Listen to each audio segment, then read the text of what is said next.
ప్రేక్షకులకు నమస్కారం. గోపురానికి స్వాగతం.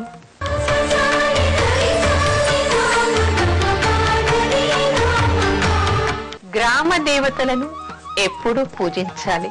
గ్రామ దేవతలను మనమైతే మామూలుగా మనకి ఇక్కడ జంట నగరాల్లో కనిపించేటువంటి విశేషం ఆషాఢ మాసంలో గ్రామ దేవతలకు నిర్మించినటువంటి ప్రతి దేవాలయంలో కూడా పూజలు ఉత్సవాలు జరుగుతూ ఉన్నాయి బోనాల పేరిట.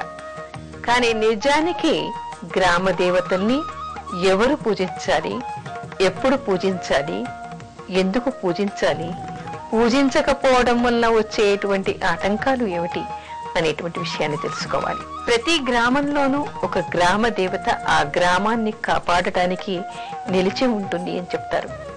అంటే జానపదులకి మన పూజలు కానీ మనం చేసేటువంటి తాంత్రికమైనటువంటి విధానాలు కానీ వాళ్ళకి తెలియకపోవచ్చు, మంత్రాలు రాకపోవచ్చు, చదివేటువంటి అక్షర జ్ఞానం వాళ్ళకి లేకపోవచ్చు.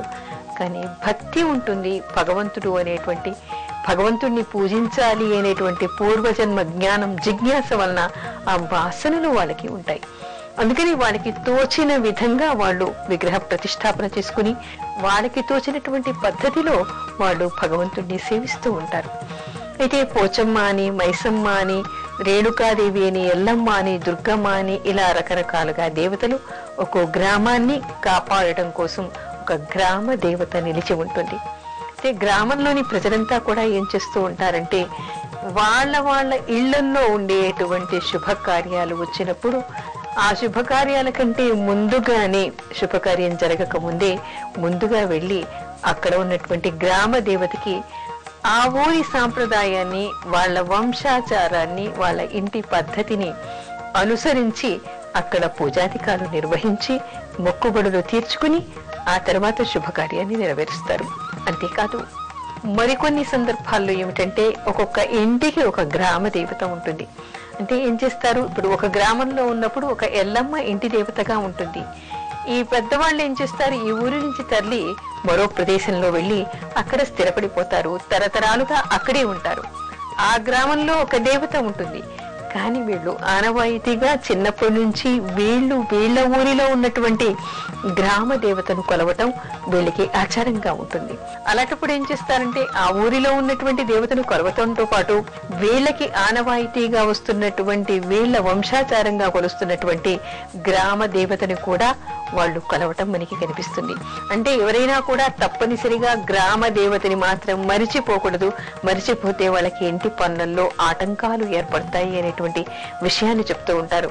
ఆ తర్వాత ఇళ్లలో పిల్లలకి మశూచి ఇలాంటివి వచ్చినప్పుడు, అంటే ఇప్పుడైతే మశూచి రావట్లేదు అనుకోండి, కానీ అమ్మవారు అయిందని, తట్టు అయిందని, పిల్లలకి జ్వరాలు వచ్చాయని ఎండాకాలంలో ఇలాంటివన్నీ ఎక్కువగా వస్తూ ఉంటాయి.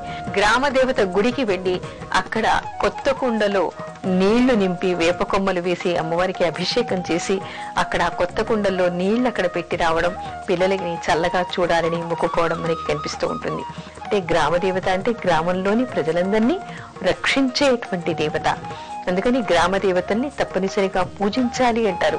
మనకి ఆరాధ్య దైవం ఎవరైనా ఉండొచ్చు, కులదైవం ఎవరైనా ఉండొచ్చు, అభీష్ట దైవం ఎవరైనా ఉండొచ్చు.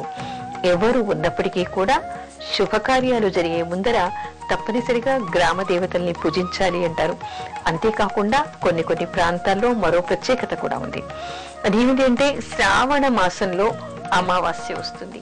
ఈ శ్రావణ అమావాస్యని పొలాల అమావాస్య అంటూ ఉంటారు. ఆ రోజు కూడా గ్రామ దేవత పూజ మాత్రమే మనకి ఇక్కడ కనిపిస్తూ ఉంటుంది. పిల్లల్ని రక్షించాలని ప్రత్యేకంగా ఆ పొలాల అమావాస్య రోజు మన ఆంధ్రదేశంలో ఒక్కో ప్రాంతంలో ఒక్కో విధంగా ఈ గ్రామ దేవతకి పూజ చేయటం మనకి ప్రత్యేకంగా కనిపిస్తుంది. ఇలా కొన్ని ప్రాంతాల్లో కొన్ని ప్రత్యేకతలు కలిగి ఉన్నాయి.